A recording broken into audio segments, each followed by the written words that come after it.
Well, welcome, Redeemer Bible, to the Daily Word. Pastor Tim here. It's Friday, the 22nd of January, 2021, and we are in Matthew 14, verses 1 through 21. It's an interesting section as the Word switches from all the parables we learned about in the last couple of days to a very real-life, graphic, and sort of well-known and remembered scenario. It's a bit of a jolt and a switch of gears from Jesus speaking and revealing truth with a pastor's heart, showing him the kingdom of heaven, showing his God side, if you will, to the latter part of this section will show his human side in a heartfelt and compassionate moment. And then ending with feeding the 5,000. Sorry for the spoiler alert, but that's what's going to happen. The death of John the Baptist is also recorded in Mark 6 and Luke 9. So let's start, and I'm in the ESV. At that time, Herod the Tetrarch heard about the fame of Jesus, and he said to his servants, "This is John the Baptist. He's been raised from the dead. That is why these miraculous powers are at work in him." For Herod had seized John and bound him and put him in prison for the sake of Herodias, his brother Philip's wife, because John had been saying to him, "It is not lawful for you to have her." So John finds himself in prison for having the audacity to call out Herod for his moral failings involving brothers, uncles, marriage, and inappropriate relationships. It's a train wreck. I don't know how he confronted Herod and how word traveled back in the day, but to our 21st century minds, it seems odd as we seemingly can source anything and make all kinds of quick judgments online.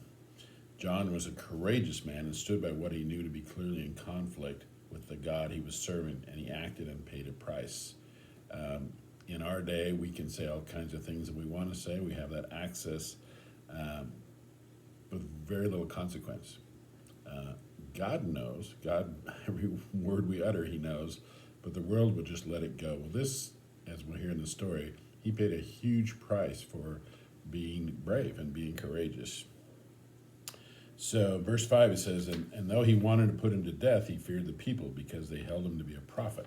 But when Herod's birthday came, the daughter of Herodias danced before the company and pleased Herod, so that he promised with an oath to give her whatever she might ask. Prompted by her mother, she said, "Give me the head of John the Baptist here on a platter," which, in our it's a very odd request, but, this is the way it played out. So clearly, Herod was a weak man, and he was caught in a trap, caught by his own words. Everything he did was to stay in good favor with the people and the people around him. Probably why he was a good politician. He was a pleaser, but his people pleasing was his downfall, and most of us can relate to that in some way, shape, or form. We are to please God and God alone, but we get so distracted by what people might think of us, and we want to say the right thing. We don't want to stand out, but we are called to please only one person. And the ironic part is that people don't really care. They really don't. So we put a lot of gravity on what they're thinking of us, and it just doesn't matter. People come and go. It doesn't mean you're oblivious or callous, but our opinion is not shaped by the culture, but we allow it. So we all have a people-pleasing part of us. It's just not, it doesn't end well. So in verse 9 it says, "And the king was sorry, but because of his oaths and his guests, he commanded it to be given. He sent and had John beheaded in the prison, and his head was brought on a platter and given to the girl, and she brought it to her mother." Not what you normally see in a party scene, just letting you know that. "And his disciples came and took the body and buried it, and they went and told Jesus." What a moment for those men who loved John so much, and to have to find Jesus and tell him what happened. And his reaction was so moving and so real and emotional. If you ever thought you were serving an unfeeling, uncaring, all business type of God, this section will dispel that notion for you. So let's go to verse 13. So when Jesus heard this, he withdrew from there in a boat to a desolate place by himself. But when the crowds heard it, they followed him on foot from the towns. And when he went ashore, he saw a great crowd, and he had compassion on them and healed their sick. So, in some of our eyes, at times in our life, we feel God doesn't care. Things aren't going our way. The world seems to be against us. So absorb verse 14. He said, Jesus, in the middle of the death of John the Baptist, and in two chapters down the road in this book, He's addressing his future with Peter, so he knows the story. He knows what fate awaits him. Yet, he finds within himself a level of compassion and care to heal and to love people. He got over himself and did what he needed to do. Newsflash, in case you don't know this, it's not about us, never has been, never will be. If you're not moved to act in moments of pain and suffering in others, find out why. Find the heart of Jesus in you and what is preventing you. The compassion continues in verse 15. It's amazing. So when it was evening, the disciples came to him and said, "This is a desolate place, and the day is now over.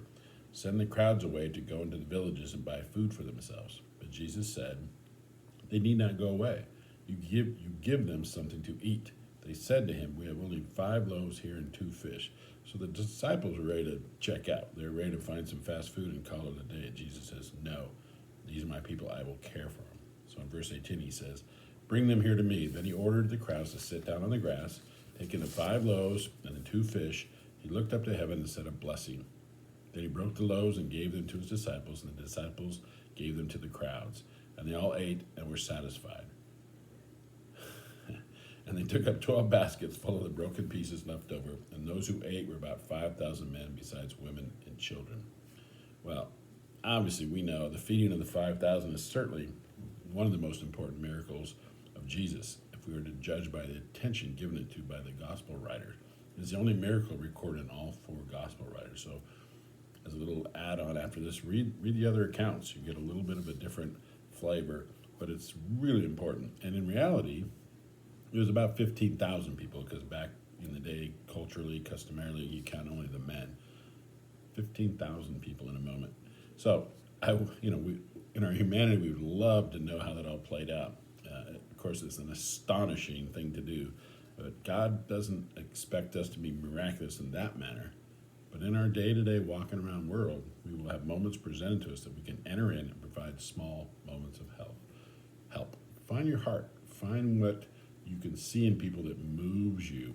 Anything you can do to get off your own self-involved life is just always going to work well. It's a struggle because we kind of like each other, like ourselves way too much.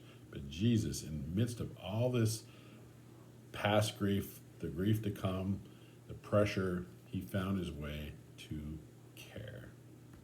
That's what this is all about today. So, one more day tomorrow and we'll finish this out.